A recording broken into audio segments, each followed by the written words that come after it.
Hey friends, it's Nancy, and I'm here to do a little bit of a thrift haul. Um, so it's so nice to be able to go back into stores. Um, there are limits to the number of people that can be in stores, and that's posted right on the front door of every store. Um, when you go in, you have to have a mask. Many stores, they'll take your temperature, and you have to disinfect your hands with the alcohol that's there. But I still managed to do some thrifting. So the first one that I was really happy with is this background script stamp. I haven't tried it out yet.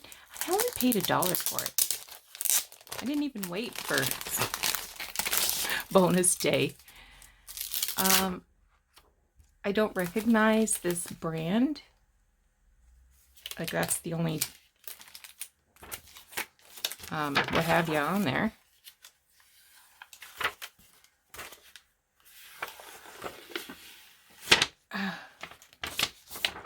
So I'm thinking maybe you can see it better if it's on white paper. So it's kind of fun. Anyway, we'll give it a shot.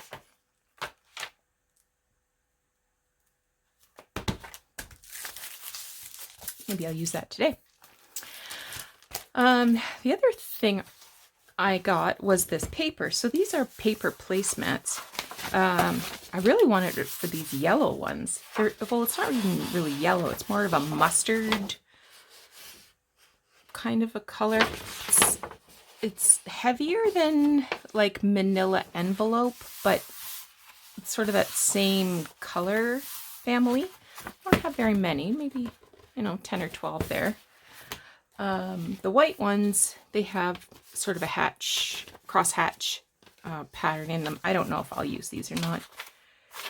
Maybe I could do some stamping or something on them or dye them. I don't know. I don't know about them, but the yellow ones I like. I paid 50 cents for those. I picked up these 4 books, sales invoice books, and they're duplicates. The front, or the first copy is white, blue on white. The second copy is red on yellow. And they're a good size. They're 10.5 inches tall and 7.5 inches across. So I'm pretty happy with that, but I've got 4 of them. So one of them I'll be keeping for myself. The other 3 will be going on my Etsy shop. So if you're interested in these big, I've never seen them this size. You see the little ones. I got a bag that at Value Village that had a bunch of like ribbons and things in it. And I paid $2.99 for the bag, and it was for this lace. Isn't that gorgeous? It very much looks vintage to me, so that will be going on a special spool in my special spools of laces box. But I got a few other things that were worthy. So these come from the dollar store, but they're all worthy. So I will keep those. The other thing that was in here was this wooden spool that has this silver and green trim. I think that's interesting. I don't know that I will use it, but I think I will hang on to it for at least a little while, at least for the spool. I've had wooden spools like this before, but sometimes they're broke and not fun when they're broke. But wouldn't that be cute to have? Like, I have my collage receipt roll. It's a little too wide. Or I could put a snippet roll on there and store it on there. Anyway, we'll keep that. I won't be keeping this will be going back, but I wanted to show you that sometimes these wired ribbons aren't a bad thing. So if you just sort of shove your fabric of the wired ribbon down. You can pull the wire right out.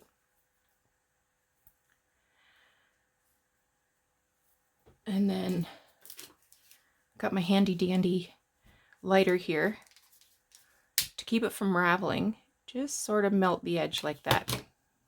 And it won't melt. Or it won't fray. And then you have, you know, lots of opportunities to make little bows or make a closure to tie a journal or something.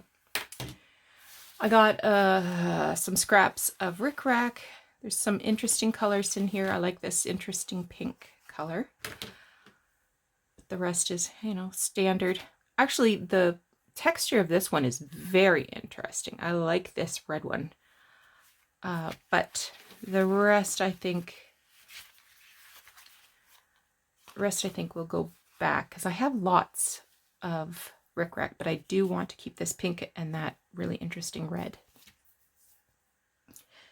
There was also this roll of this gold ribbon. Again, I won't be keeping this because I don't really use gold, but I just wanted to demonstrate that you can peel parts of this apart to use. So this might be a nice, to tie around an envelope to keep it closed, or as a tag topper.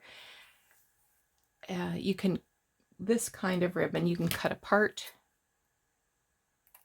So I'll just sort of demonstrate that. And that might make a nice tag topper, but that also releases this inner gold piece. Maybe I could even, yeah, I can even pull it out. Don't need to cut it. Oh, that's cool. So take a look at your ribbons, and you know, if they don't strike you as something you would use immediately, then definitely take a look and see how you could repurpose it or change it up in some way to make it useful. So a couple things I'm keeping, a couple things are going back in the to be re-donated pile. Now, this weekend, today's Friday, this weekend I want to do a short series, how to make a journal from a vintage book or a small book, start to finish, using stuff you have. So I've selected a few books. You don't have to have an old vintage book. These just happen to be ones that have a nice narrow edge. I got this at the thrift store for $1, and it's very pretty. It's got this embossed design here. It's got lilies of the valley on the spine, and look at that front. So go to your local secondhand bookstore, go to your bookshelf, see what you've got, and choose something that is sort of, you know, notebook sized. We don't want to do a really big one. And choose something with a rather narrow spine, half an inch, an inch. We don't want to do too many signatures. This one is a bit bigger, but it has a narrow spine. But you could use like a cookbook, you know. This has got a narrow spine. A children's book.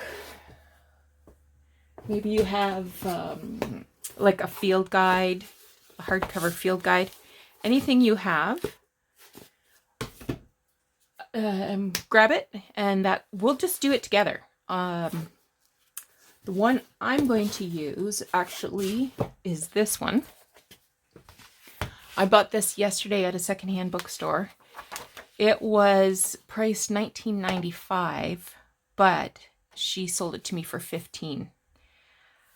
And it has beautiful pages, lovely illustrations. Actually, maybe I won't use this one because that sort of defeats the purpose. I'm going to choose something that has just straight up plain pages. Maybe I'll do this one. This one just has straight up plain pages. Ooh, this is an oldie. 1888 it says.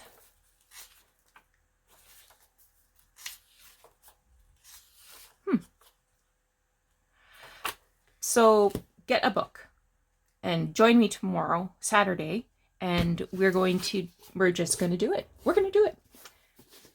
And pretty much all we're going to need is file folder and a little bit of fabric.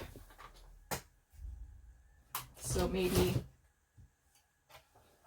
it can be a color or a pattern that matches. Oh gosh, I can't get my door open.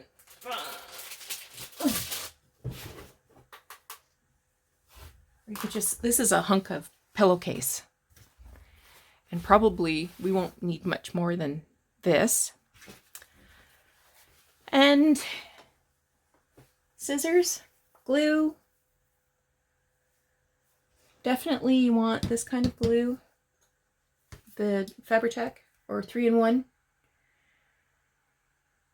And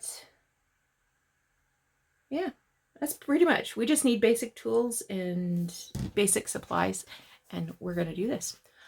All right, so that's it for today. Thanks so much for joining me. We'll talk to you again soon.